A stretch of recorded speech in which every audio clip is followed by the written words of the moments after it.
Move on to an email query next. Sahil Gupta says he purchased an under construction flat in August 2012. Now he made payments via construction linked plan.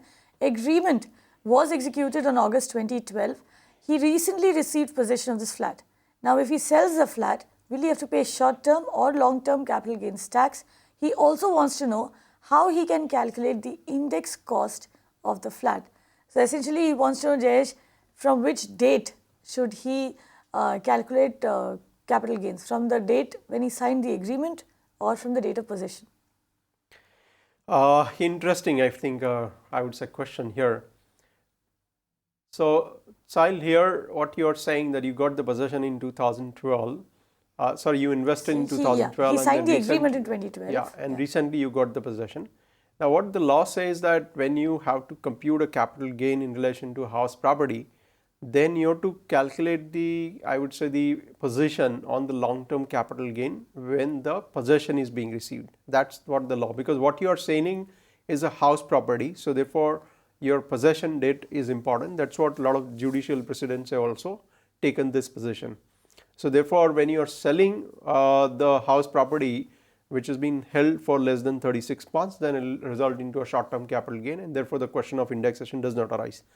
But there is a kind of, I would say, not a very strong, I would say, argument, but yes, one can consider taking an argument, and if somebody wants to, I think, take a head on that argument, to say that what is being bought by you is, I would say, right in the flat plus a flat, and since the right was occupied or acquired in 2012 and which is now being sold after 3 years, so therefore that is a long-term capital gain, and therefore the benefit of indexation so and long term should be available. Giving us both views. Now what does the buyer do? I would say that the first view is, I would say, the reasonable and the better view.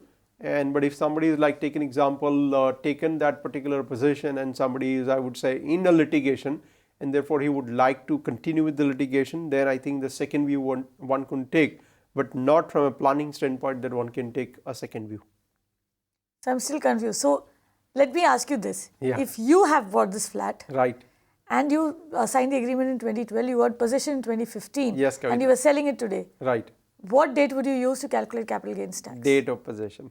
Date of possession, which right, is 2015. Right. So essentially what Jayesh here is telling you is that the date you move into the flat, when you start using the flat, is the date from which you should be calculating capital gains on that flat. So that is the date from which, and since it is short-term capital gains tax, in your case, indexation will really not apply.